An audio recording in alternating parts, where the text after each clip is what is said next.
What if I told you that you could make $5,000 to $7,000 out of dust? You would think that's impossible, right? However, I have a friend that did it. Meet Lionel Sabate.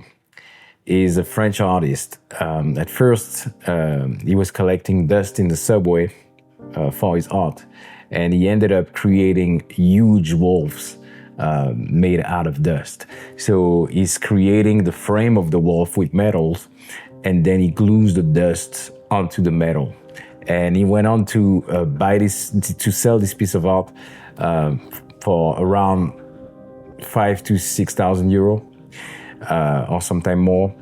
And it's insane to me how the value added to the dust ended up costing so much. In the world of filmmaking, we often have that sentence, gear doesn't matter. Do I agree with that?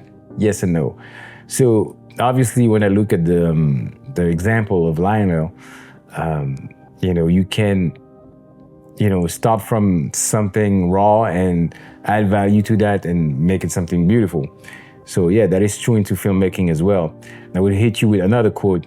You cannot make an omelet without breaking eggs. So meaning that I feel like gear doesn't matter until a certain extent. Your talent is the most important, or the light is also the most important.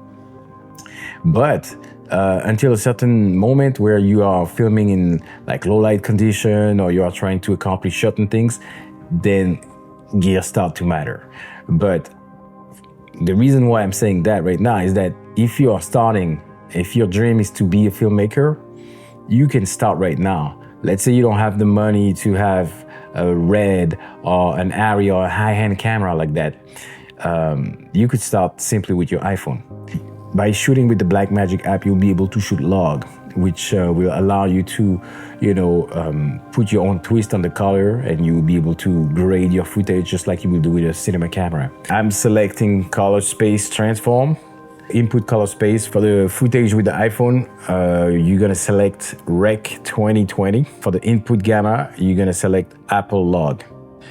All right, so you can see already that the footage has changed. You select for the output color space DaVinci White Gamma, because that's the color space that we want to work on.